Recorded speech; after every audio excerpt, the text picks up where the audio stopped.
Buenos días, queridos estudiantes. Vamos a continuar con nuestros temas planeados para el primer periodo porque aún no hemos terminado. Aquí pues vamos a hablar del enlace químico. ¿Y qué es el enlace químico?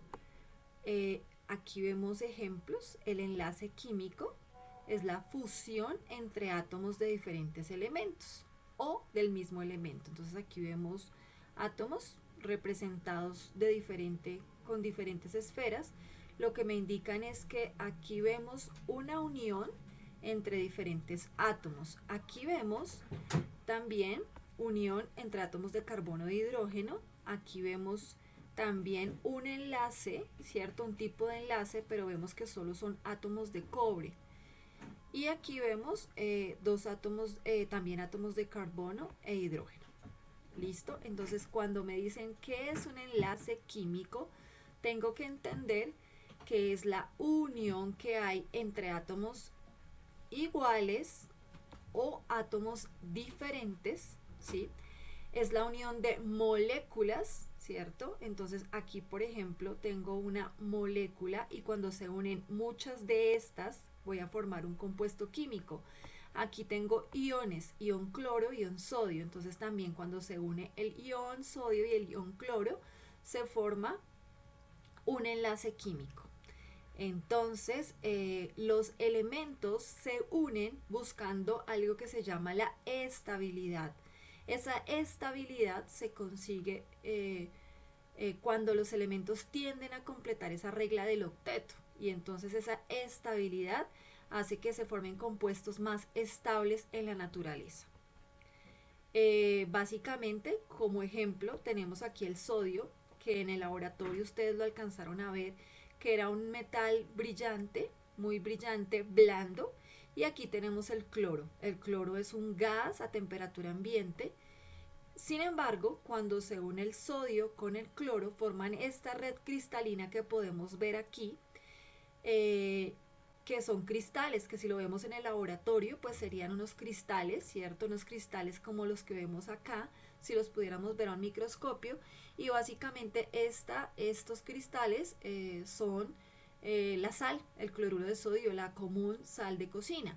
Entonces veamos que un elemento como el sodio, sólido y blando, se une con un elemento gaseoso como el cloro y forman un compuesto sólido muy estable llamado cloruro de sodio. Entonces las propiedades del sodio y del cloro son totalmente distintas y cuando se unen forman un compuesto totalmente diferente a los iniciales. Y cuando se unen pues forman una molécula de cloruro de sodio y cuando varias moléculas de cloruro de sodio se unen se forma un compuesto químico. Entonces recordemos, chicos, el enlace químico será la unión de átomos, átomos de diferente elemento, átomos del mismo elemento o, eh, o átomos iguales, ¿cierto? Entonces átomos de diferente elemento o átomos del mismo. Se pueden unir también moléculas, que básicamente es esto. Esto es una molécula y cuando se unen varias moléculas forman un compuesto químico. Entonces básicamente tengo un átomo y un átomo, pero estos átomos cuando dejan de ser neutros, ustedes saben que se convierten en iones. Cuando esos iones se unen, entonces se forma una molécula y esa molécula, la unión de muchas moléculas, dará lugar a un compuesto químico muy estable. Ahora bien, ¿cómo se forman los enlaces químicos? ¿Qué determina que se unan los elementos para que sean más estables formando compuestos químicos? La propiedad que determina un enlace químico es la electronegatividad.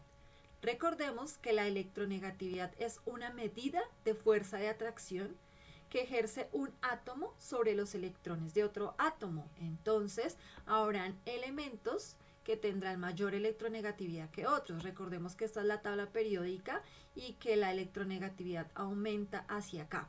Lo que significa que el elemento flúor que está por acá es el elemento más electronegativo y los elementos menos electronegativos estarán acá. Entre mayor electronegatividad haya, pues los átomos van a quedarse con los electrones. ¿cierto? Van a atraer los electrones. Cuando hay menos electronegatividad, como estos elementos que están acá en el grupo 1, van a tender a perder los electrones con otros elementos que son más electronegativos. Eso es.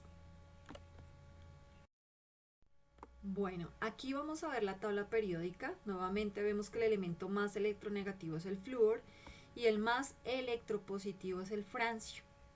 Ahora, hay diferentes tipos de elementos y ya sabemos que lo que determina el tipo de enlace, que sea covalente, que sea iónico, es la diferencia de electronegatividad, ¿sí? Entonces yo puedo predecir el tipo de enlace por la electronegatividad.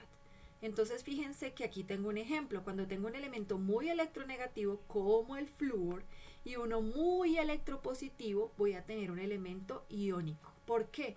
Porque la diferencia de electronegatividad es muy grande, lo que significa que el flúor, como es muy electronegativo, le va a quitar los electrones al rubidio y el rubidio los va a perder. Entonces cuando un elemento en un compuesto químico gana los electrones y el otro los pierde, ¿cierto? Porque es muy electropositivo, decimos que el enlace es de tipo iónico. Luego veamos otro ejemplo. Veamos aquí este que nos dicen que es covalente, el dióxido de carbono. Fíjense que estos elementos en la tabla periódica están muy cercanos. Eso significa que su electronegatividad es similar y eso significa que la diferencia de electronegatividad de ellos es muy baja. Por esa razón, ellos no pierden los electrones, sino que los van a compartir y por esa razón, entre el carbono y el oxígeno, como ambos van a compartir sus electrones porque su electronegatividad es similar, decimos que es un enlace de tipo covalente. El hidrógeno, aunque está por aquí, ¿cierto? Recuerden que él es la excepción, está aquí a este lado, pero no es un metal, ¿cierto? Solo está aquí por tener un electrón de valencia. Entonces, el hidrógeno tiene una electronegatividad de 2.1. Como tiene una electronegatividad también alta, cuando se combina con el cloro que tiene una electronegatividad de 3.5, entonces la diferencia de electronegatividad va a ser baja y eso va a hacer que el enlace también sea covalente. ¿Listo? Para que lo tengamos en cuenta. ¿Por qué?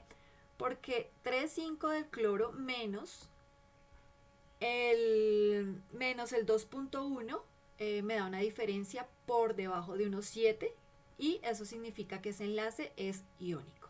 ¿Qué quiero que entiendan, chicos? Que cuando los elementos están muy separados, con excepción del hidrógeno, los elementos van a formar enlaces de tipo iónico, porque los electrones, uno de los elementos, el más electronegativo, se quedará con ellos y el otro los perderá. Pero cuando los elementos están muy cercanos, entonces el enlace va a ser de tipo covalente. Yo podría predecir que entre el oxígeno y el flúor entonces habrá un enlace de tipo covalente. Yo puedo predecir que entre el yodo y el potasio, que están tan separados, va a haber un enlace de tipo iónico. Yo puedo predecir que, por ejemplo, entre el cloro y el azufre debe haber un enlace de tipo covalente. ¿Listo? Para que lo tengamos en cuenta. Listo. Y para terminar, entonces, ¿yo qué debo hacer para saber qué tipo de enlace tengo? Lo que debo hacer es hacer una resta, buscar en la tabla periódica la electronegatividad y hacer la resta entre el elemento más electronegativo y el menor.